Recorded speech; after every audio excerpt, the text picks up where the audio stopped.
Thanks for joining me to talk about this and some of today's other big stories. It's Ella Whelan, assistant editor of Spiked Online. Ella, very good morning to you. Welcome back. I must say, I do find it quite entertaining, some of the stuff that's been coming out. Dominic Cumming's foul-mouthery and some of his continued foul-mouthery on Twitter last night was bringing a smile to my lips. But, I mean, it's a very serious issue, this. And without wishing to sound too po-faced, it's incredible to me that this place was being run by people who didn't seem to care how they behaved, either to each other or amongst themselves, but who were consistently telling us exactly what to do. I think that's most people's experience, which is, okay, Dominic Cummings has got foul language, stop the press. We all knew that about him. We probably all guessed that, we've watched enough spin-off and sort of mock documentaries about politics and about Parliament to know that the kind of behaviour that goes on in there is pretty, sails pretty close to the wind. The problem isn't them sort of shouting at each other, swearing at each other, saying nasty things about each other. The problem is that there was a double standard, which is that they thought it was fine for them to decide what was the right level of risk for themselves, that they were able to, they trusted themselves to make decisions, but the public, the populace weren't. And so there was a real, us and them attitude to COVID. And I think that's what sticks in people's craw. But this really is, maybe you won't know this film, Mike, but as maybe some of your female viewers and listeners will, it's starting to feel like Mean Girls, that film where there's this section in it where the burn book gets released, which is basically like a sort of snarky, unpleasant, a hard copy of an equivalent of a WhatsApp group gets released. And it's just, it's just childish. It's just pathetic. It's cringeworthy, but it doesn't answer any of the important questions about what happened throughout that pandemic period. And actually, I think the most depressing thing in all of this is that the MO of this inquiry seems to be pushing at asking the question, or its total focus is on, should we have locked down harder? Should we have done it quicker? Were we too lenient? And actually, that's not the question a lot of people are asking. No. A lot of people want to ask the question of, should we have shut schools? Right. Should we have, imprisoned, arrested people for going on walks in the park? That seems to be lacking in all of this. Yeah, no, I totally agree with you. I'm like you. I agree that the wrong questions are being asked.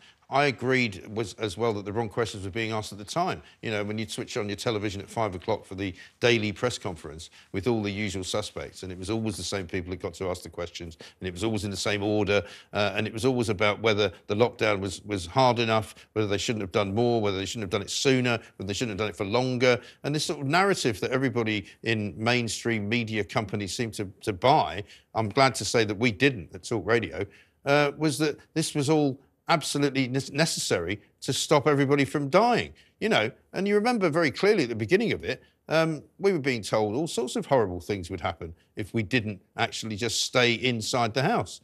And clearly that was wrong advice. Clearly, when we look around at places like Florida and Sweden, where their outcomes were no worse, if not actually better, an awful lot of what was being said by those inside Downing Street at the beginning, which maybe we shouldn't be doing this, was all forgotten somehow.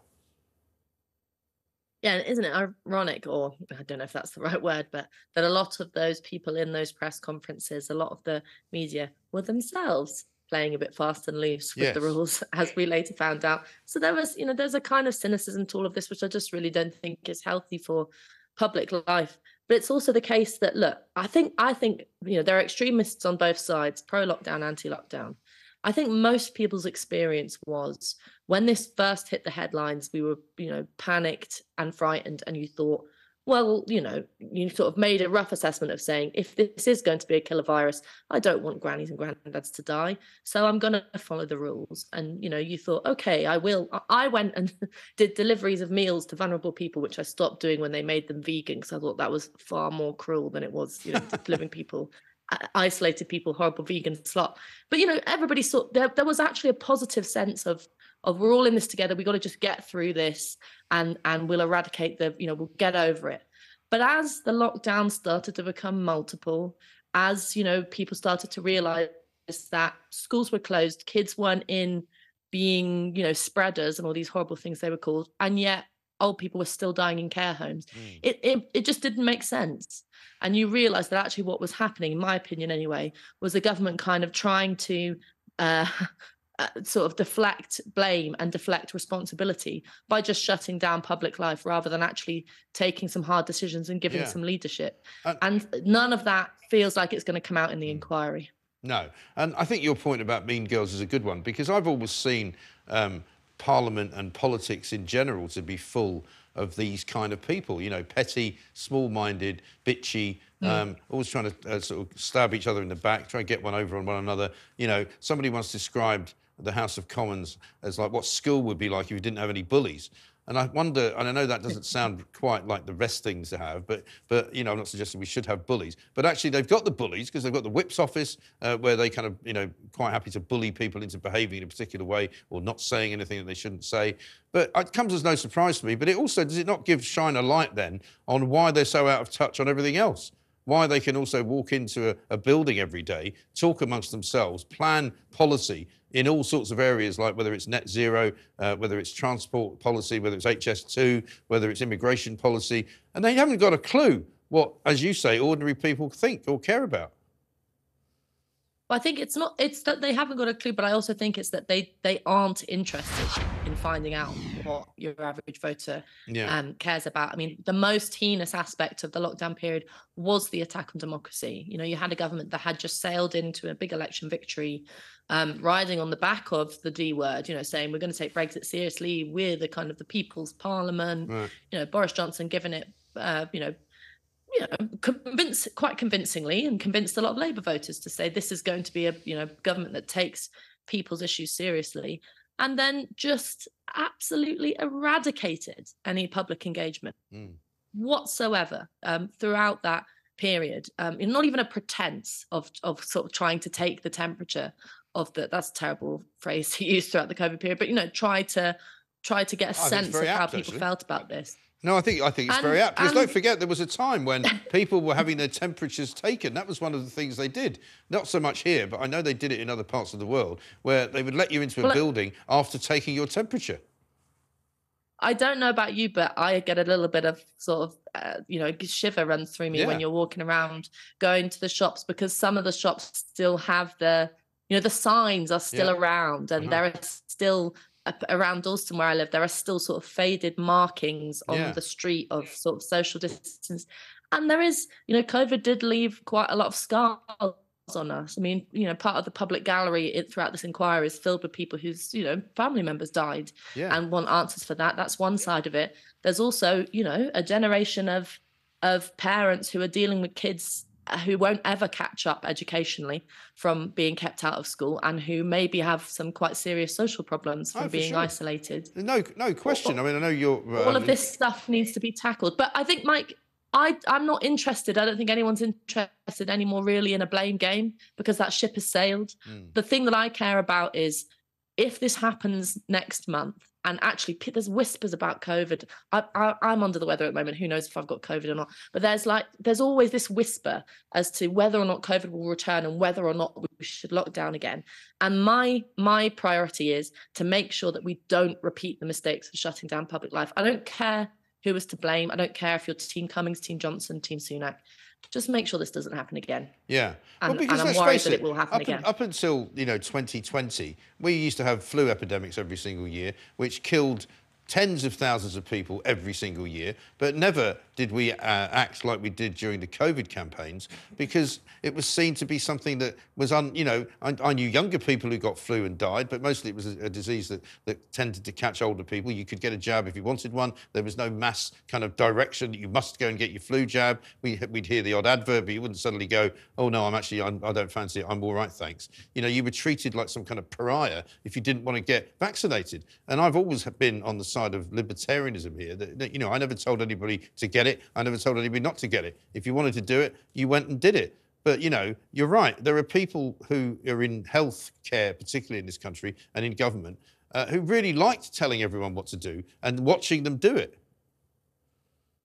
I think that's the difference between, the whole sort of mantra of following the science and also following reason. But there's a difference between those two, which is that, you know, I got jabbed. I worked as a jabber in, you know, voluntary going to clinics to inoculate people with the COVID vaccine. I was very proud to do that. I think a healthy bit of sort of public encouragement was a good thing, but it wasn't positive. It didn't have that kind of positive social aspect to it. It was the way in which we were messaged about either the vaccine or social distancing or anything like that was extremely negative. It was all about how awful people were, how kind of misanthropic and terrible we were, that if we didn't follow the rules, we were these really, really horrible people. And it totally missed the point that actually, if we're all being honest, whisper it, most of us broke the rules at some point, you know, whether it was to go see our lonely mum, whether it was to go check on our brother who we hadn't heard on in a few days, whether it was to go for, you know, whatever. Most people did that. They made an assessment and they quietly sort of, you know, went back a little bit to normal life. I think that's the shred of hope we've got in all of this, which is that actually most of us weren't sort of acting like sheeple. I hate that word. We weren't sort of hoodwinked. We weren't just sucking up what the government gave us.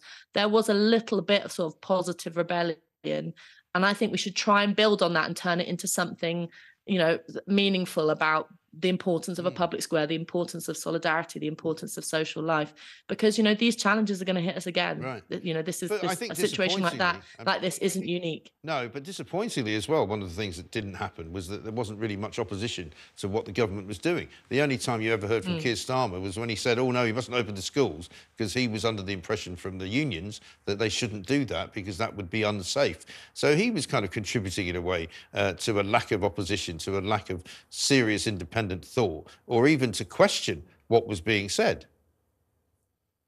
Well, it's quite remarkable that you had such consensus across the political spectrum. It's probably not, you can't even call it a spectrum anymore. They were all the same.